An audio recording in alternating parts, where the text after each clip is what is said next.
Okay, himayan natin ngayon ang isa sa pinakamainit na issue sa politika nitong mga nakaraan, yung tinatawag na Leviste Files. Ang tanong ng marami, si Congressman Leandro Leviste ba ay isang hero na naglalantad ng katotohanan? O ika nga, isang kontrabida na nanggugulo lang? Yan ang susubukan nating alamin base sa isang source article na talagang bumatikos sa mga galaw niya. At itong tanong na to mismo ang nasa sentro ng buong gulo. Si Leviste ba ay isang whistleblower na kailangan natin para mailabas ang mga baho dyan sa gobyerno? O isa lang siyang chaos agent na parang mas malaki pa ang perwisyong ginagawa kaysa sa tulong? Yan mismo yung tanong na sinasagot ng source material na ating sisilipin ngayon. So simulan natin sa umpisa. Paano nga ba nagsimula ang lahat ng ito? Paano yung sinasabing krusada ni Congressman Leviste laban sa korupsyon ay nauwi sa isang, dambuhalang political firestorm? Ayon dito sa artikulong sinusuri natin, ang totoong kwento raw dito, hindi lang yung mga dokumento kundi yung mismong tao sa likod ng paglabas nito. Sabi ng source, merong daw isang patron sa mga kilos ni Leviste na medyo nakakabahala at kailangan daw nating tingnan ng mas malapitan. Okay, dito na tayo sa pinaka-core ng argument ng source material natin. Sinasabi nila, may sinusunod daw na pattern si Leviste, isang 3-step pattern na paulit-ilit daw niyang ginagawa. At napakasimple lang daw nito Una, mag-aakusa. Pangalawa, biglang aatras. At pangatlo, ililihis yung usapan. So paano nga ba ito nangyayari sa totoong buhay? Tingnan natin. O ayan, tandaan nyo yung tatlong yan ha. Ito yung framework na ginagamit ng may akda para ipaliwanag ang lahat ng mga sumunod na kilos ni Leviste. Uulitin ko, mag-akusa, umatras, at saka ilihis ang issue. Unang example, nag-post si Leviste sa social media ng listahan ng mga proyekto ng DPWH. Parang okay lang, di ba?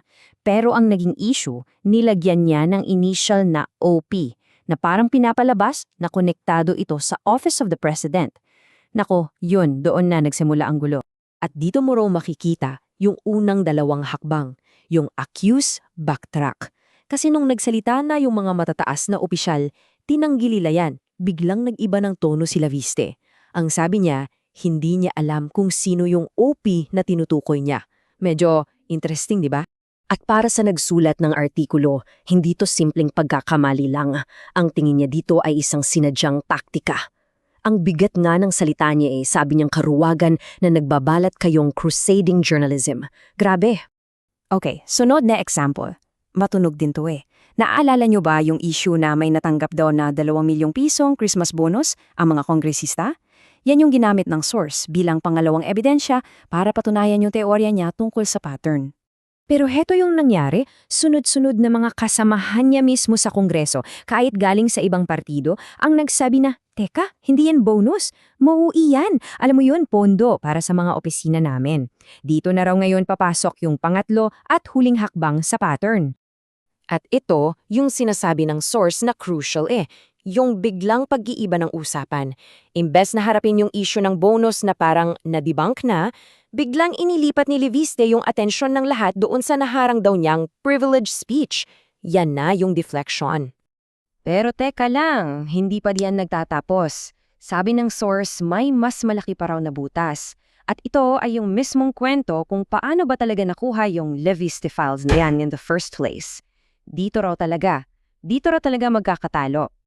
Apat na beses daw nagbago-bago yung kwento ni Leviste sa publiko kung paano napunta sa kanya yung mga dokumento. Para sa source, malaking red flag yan. Kasi kung totoo yung sinasabi mo, bakit kailangang mag-iba-iba yung version, di ba? At dito na talaga sila nagbabanggaan. Sabi ni Leviste, authorized lahat yan, may permit yan. Pero ang kwento naman ng mga staff mismo ng DPWH, basta na lang siyang pumasok. Naku po, sino ngayon ang paniniwalaan natin? At para magkaalaman na, mismong si DPWH Secretary Vince Dizon na yung nagsalita at diretsyahan ang sinabi niya, wala yang imprimatura, bakit ko naman bibigyan ng imprimatura yan? Yan, malinaw na pagtanggi mula mismo sa hepe. Bukod pa sa pababago-bagong kwento, kinuwestiyon din ng source yung mismong pamamaraan na ginagawa ni Leviste. Ang tanong, yung mga ginagawa ba niya ay para talaga sa accountability o baka naman paraan na to ng pananakot? Isipin niyo to ha. Isang gabi, may mga 20 hanggang 30 tao raw na dumating sa DPWH office sa Batangas. Pagkatapos ng office hours to ha, para kunan ng litrato yung mga dokumento. Para sa source, hindi yan basta-bastang investigasyon. Ang dating daw niyan, intimidation na. At anong naging depensa ni Leviste doon sa insidenteng yon? Ang sabi niya raw, takot lang sila kasi iniimbestigahan namin sila para sa korupsyon. Kayo na ang bahalang humusga kung yung ganong paraan ay tama ba sa ngalan ng paglaban sa katiwalian. At ito, siguro isa sa mga pinakamabigat na puntong binato ng artikulo, yung paggamit daw ni Leviste sa pangalan ng yumaong si Yusek Cabral. Tinawag to ng source na isang manipulasyon sa alaala ng isang tao na hindi na kayang ipagtanggol ang sarili niya. Napakaseryosong alegasyon nito. So lahat ng mga puntong yan, lahat ng mga example na yan ay nagtuturo sa iisang malaking tanong ng may akda. Ano ba talaga ang goal ng lahat nito? Totoo bang reforma ang habol? O baka naman isa lang itong malaking palabas, isang teatro para sa publiko? Maging ang palasyo may sinabi na rin. Ang official position nila, yung mga dokumento ni Leviste ay hearsay. Ibig sabihin, chismis lang ang level niyan. Walang bigat bilang ebidensya hanggat hindi yan napapatunayan ng ombudsman. Malaking dagok yan sa kredibilidad ng Leviste files. May pangalan pa nga yung source sa taktikang to batas ng paglihis. Sabi niya kapag kinu-question ka na sa substance, ang gagawin mo, ilihis mo yung usapan, magpabiktima ka, at questionin mo kung bakit ka ba binabatikos ng mga kritiko mo. Sound familiar? At sa dulo, ang hatol ng source, napakalinaw at napakatalim.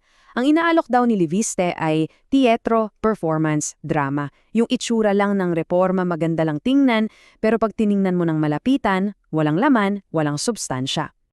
At yan, pagkatapos ng lahat ng ebidensyang yan, ibinabalik tayo ng artikulo sa pinakaunang tanong.